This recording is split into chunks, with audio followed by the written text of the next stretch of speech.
président du parti de gauche. Bonjour Jean-Luc Mélenchon. Bonjour. À Nantes, la manifestation de samedi contre le projet d'aéroport Notre-Dame-des-Landes s'est donc finie dans la violence. Manuel Valls dénonce une guérilla urbaine. Est-ce que vous dénoncez, vous aussi, comme d'autres, les violences ? Je pense que c'est un classique. Il n'y a personne qui est d'accord avec la violence. Mais pour ma part, j'ai participé à une manifestation tranquille. J'ai rien vu de tout ça, hein. Donc il faut bien que nos auditeurs comprennent que c'est un événement qui s'est produit après la manifestation, en dehors d'elle. Après, ce n'est pas non plus un événement sans racines. Il s'est installé un climat dont Manuel Valls est le responsable. Lorsqu'il a fallu évacuer la zone qui est actuellement, enfin la zone pour le projet d'aéroport, les ordres qu'il a donnés étaient d'une dureté absolument incroyable. Et on a vu des scènes d'une violence terrible dans les bois. Des médecins à l'époque avaient parlé d'état de guerre pratiquement, tellement la sauvagerie avait été grande. Du coup, il s'est créé parmi tous ces jeunes, je pense, hein, je ne sais pas si ce sont les mêmes, et je ne me hasarderai pas à les montrer du doigt, une ambiance, voilà, tout à fait détestable de part et d'autre. Maintenant, honnêtement, ce n'est pas le sujet. Non, Là, le il faut, sujet, non c'est mais un sujet politique aussi, puisque vous avez dénoncé, vous, vous avez défilé oui, avec les Verts. oui, Et Jean-Marc Ayrault, ce week-end, a demandé aux Verts de sortir de oui. l'ambiguïté. Est-ce que vous voulez, vous, que les écologistes quittent le gouvernement, Non, mais Jean-Luc c'est pas. Mélenchon ? Pardon de vous dire, vraiment très respectueusement, je vous ferai remarquer que c'est pas le sujet. Le sujet, c'est si on est pour ou contre l'aéroport Et vous êtes Notre-Dame-des-Landes. contre ? Je suis contre, des tas de gens sont contre. Cet aéroport est absurde. Il y en a déjà un. On peut l'étendre sans aucune difficulté. C'est de l'obstination de la part de Jean-Marc Ayrault. Tout le monde le sait. Et l'aéroport cessera le jour où Jean-Marc Ayrault ne sera plus Premier ministre, c'est-à-dire bientôt. Donc là, nous sommes seulement en train de perdre notre temps. Et je ne voudrais pas que la discussion tourne à qui est pour ou contre les saccages, qu'est-ce qu'on pense des Verts au gouvernement, parce que ce n'est pas le sujet. Les gens ne sont pas venus pour ça. Maintenant, après, je vois bien comment Jean-Marc Ayrault se comporte. C'est une seconde nature chez lui. C'est la police politique, le serre-fil, comme on dirait. Donc, Jean-Marc Ayrault, c'est la police politique ? le serre-fil, je crois m'exprimer avec assez de clarté sans qu'il y ait besoin de répéter. Donc je viens de dire, le serre-fil, il a une mentalité qui est comme ça, il fait de la police politique, tout le monde doit être en ordre, d'une seule tête, comme quand il était président du groupe socialiste. Mais il n'est plus le président d'un groupe, et je pense qu'il devrait respecter les partenaires de gauche, ce qu'il ne fait jamais. Il a l'habitude de nous traiter tous d'une façon qui est assez insupportable. Alors il dit, les Verts doivent sortir de l'ambiguïté. Mais quelle ambiguïté? Moi, je n'ai pas à parler à la place des écologistes. Jamais dans l'accord entre PS et les Verts, il n'y a eu l'accord avec Notre-Dame-des-Landes. Jamais. Donc qu'est-ce qu'ils demandent? Il n'y a pas d'ambiguïté. Madame Duflot s'est exprimée très clairement. Elle est contre le projet d'aéroport. C'est le droit de tout citoyen. Et ce n'est pas parce que Jean-Marc Ayrault, maire de Nantes, veut l'aéroport que tout le gouvernement et toute la gauche dans tout le pays est censé claquer des talons et puis obéir. Je vous pose la question d'Europe Écologie Les Verts, Jean-Luc Mélenchon, parce qu'Emmanuel Cos, la secrétaire nationale du parti, vous verrez bien, elle, au gouvernement. Elle l'a dit hier dans le journal du dimanche, elle pense que la gauche serait plus forte si vous apparteniez à ce gouvernement. Est-ce que vous y pensez parfois ? Alors, ce serait très facile, il suffirait de prendre le téléphone. Emmanuel Cos a une attitude intellectuelle ouverte. C'est-à-dire qu'au contraire des socialistes, elle n'est pas dans l'insulte, dans l'oukase. Donc moi, j'apprécie ça de sa part. Et vous savez très bien que sur le terrain, nous sommes très souvent ensemble, puisqu'il y a plus de 80 villes dans lesquelles nous faisons des listes communes, et des fois d'une manière spectaculaire, comme à Grenoble, où ils sont en tête de liste, nous sommes les numéros 2 et ainsi de suite de cette liste, et nous avons une chance d'être la prochaine majorité de gauche de Grenoble, c'est-à-dire de diriger la ville à la place de la coalition du PS et du PCF à Grenoble. Donc c'est vrai, nous sentons proches. Elle a raison de dire que la gauche serait plus forte si elle était capable d'avoir un gouvernement où toutes ses composantes soient présentes. Mais ça ne peut pas se faire sans que le contenu soit clairement établi, en rupture avec la politique actuelle du gouvernement, qui est une politique anti-écologique, elle est productiviste. Quand vous Mais faites eux, la les Verts, pensent qu'ils sont plus efficaces dedans que dehors. Mais vous noterez que, ça c'est une appréciation, c'est bien leur droit, mais vous noterez qu'ils pensent qu'il faut être efficace dedans, c'est-à-dire qu'ils pensent que ce gouvernement ne fait pas la politique qui est nécessaire. La preuve, c'est qu'ils doivent le pousser, comme ils disent. Je pense qu'ils perdent leur temps. S'ils se rendaient, je pense qu'ils vont d'ailleurs bientôt tirer des conclusions de la situation. On ne peut pas être écologiste et partisan de la politique de l'offre, c'est-à-dire produire n'importe quoi, n'importe comment, dans n'importe quelle condition, du moment que ça coûte pas cher et qu'on arrive à prendre à part les marchés des autres. C'est ça la politique de l'offre.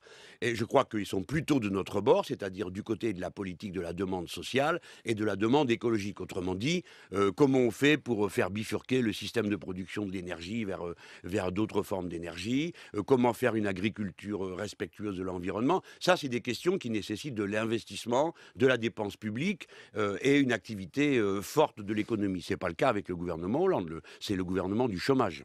Votre principal allié aujourd'hui reste le Parti communiste. Les communistes soutiennent le projet d'aéroport dont on parle aujourd'hui. Est-ce que ça remet en cause votre Non, alliance? non. D'abord, le front de gauche a tourné la page d'une difficulté interne qu'il avait qui était considérable. Maintenant, bon, chacun a fait ses choix. Le PCF a fait les siens, c'est bien normal. C'est majoritairement un choix front de gauche dans tout le pays. Au cas précis de l'aéroport Notre-Dame-des-Landes, je crois qu'il y a un débat très poussé parmi les communistes, puisque les communistes du Morbihan sont contre l'aéroport, les communistes de la Vendée sont contre, ceux de la Sarthe, je crois bien aussi. Donc on voit qu'il y a un débat à l'intérieur du mouvement communiste. C'est pourquoi j'avais dit, moi, à Pierre Laurent, que je déplorais qu'il fasse le choix à Nantes d'aller sur la liste du Premier ministre. Qu'on trouve des communistes dans ce contexte pour aller sur la liste du Premier ministre est étrange. Mais c'est le choix du PCF. Et donc, en tant que tel, nous ne sommes pas le même parti, nous n'avons pas fusionné. Ma foi, j'en prends acte. Cependant, il y aura à Nantes, évidemment, une liste du Front de gauche qu'un de mes amis dirige. Et nous allons tâcher de faire le meilleur score possible. Et je crois qu'on sera aussi là-bas une surprise, comme à Paris où Daniel Simonet va faire la surprise. Et aux européennes, pouvez-vous nous confirmer qu'il y aura des listes communes entre vos deux formations? Évidemment, évidemment. Et aussi avec le nouveau parti anticapitaliste, certains Alors, le souhaitent à on gauche. essaye. Non, mais la ligne, en tout cas celle à laquelle moi je m'identifie, c'est l'indépendance et l'autonomie par rapport au Parti socialiste, c'est-à-dire on se présente devant les électeurs et puis après on voit ce qu'on fait, mais on commence d'abord par demander au peuple ce qu'il en pense, pour qu'il ait la possibilité de choisir une autre gauche que le Parti socialiste.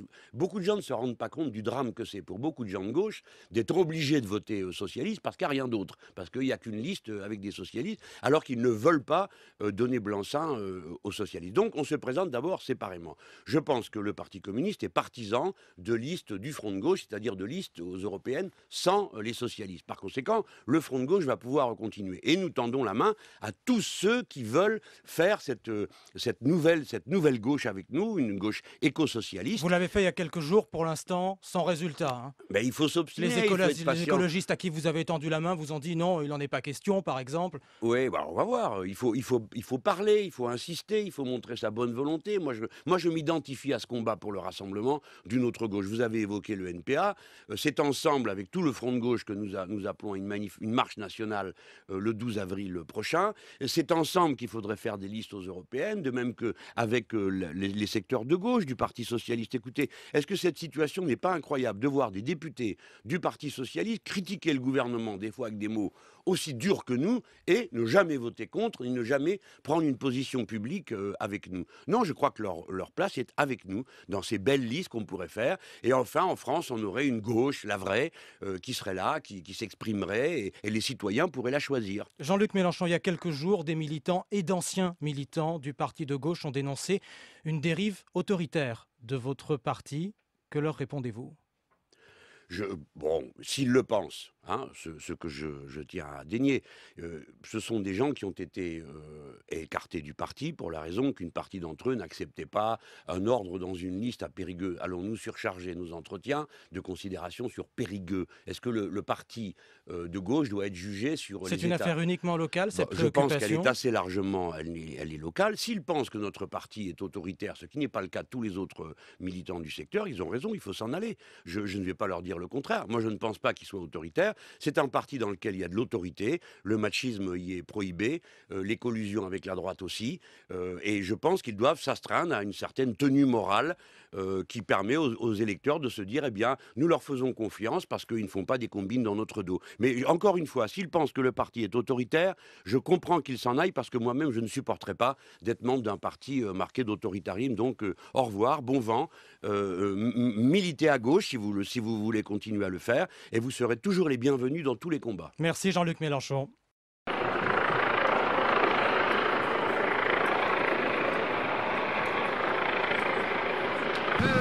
trajet habituel qui était prévu et autorisé par la manifestation ne prévoyait pas qu'on traverse la Loire.